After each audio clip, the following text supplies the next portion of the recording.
કચ્છનું ગાંધીધામ જ્યાં જીઆઈડીસી વિસ્તારમાં ભીષણ આગ લાગવાની ઘટના બની છે।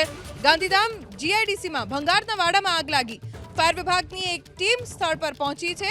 ભીષણ આગથી આખા વિસ્તારમાં દોડધામ મચી ગઈ છે। આગ કયા કારણોસર લાગી તેની હજી સ્પષ્ટ જાણકારી પ્રાપ્ત નથી થઈ, પણ આગ પ્રસરે નહીં પ્રાથમિકતા રહેશે।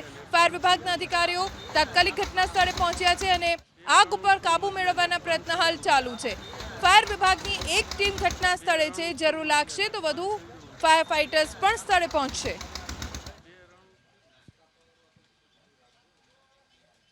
કચ્છનું ગાંધીધામ જ્યાં જીઆઈડીસી વિસ્તારમાં ભીષણ આગ લાગવાની ઘટના બની છે। ગાંધીધામ જીઆઈડીસીમાં ભંગારના વાડામાં આગ લાગી। ફાયર વિભાગની એક ટીમ સ્થળ પર પહોંચી છે। ભીષણ આગથી આખા વિસ્તારમાં દોડધામ મચી ગઈ છે। આગ કયા કારણોસર લાગી તેની હજી સ્પષ્ટ જાણકારી પ્રાપ્ત નથી થઈ, પણ આગ પ્રસરે નહીં પ્રાથમિકતા રહેશે। ફાયર વિભાગના અધિકારીઓ તાત્કાલિક ઘટના સ્થળે પહોંચ્યા છે અને આગ ઉપર કાબુ મેળવવાના પ્રયત્ન હાલ ચાલુ છે। ફાયર વિભાગની એક ટીમ ઘટના સ્થળે છે। જરૂર લાગશે તો વધુ ફાયર ફાઇટર્સ પણ સ્થળે પહોંચશે।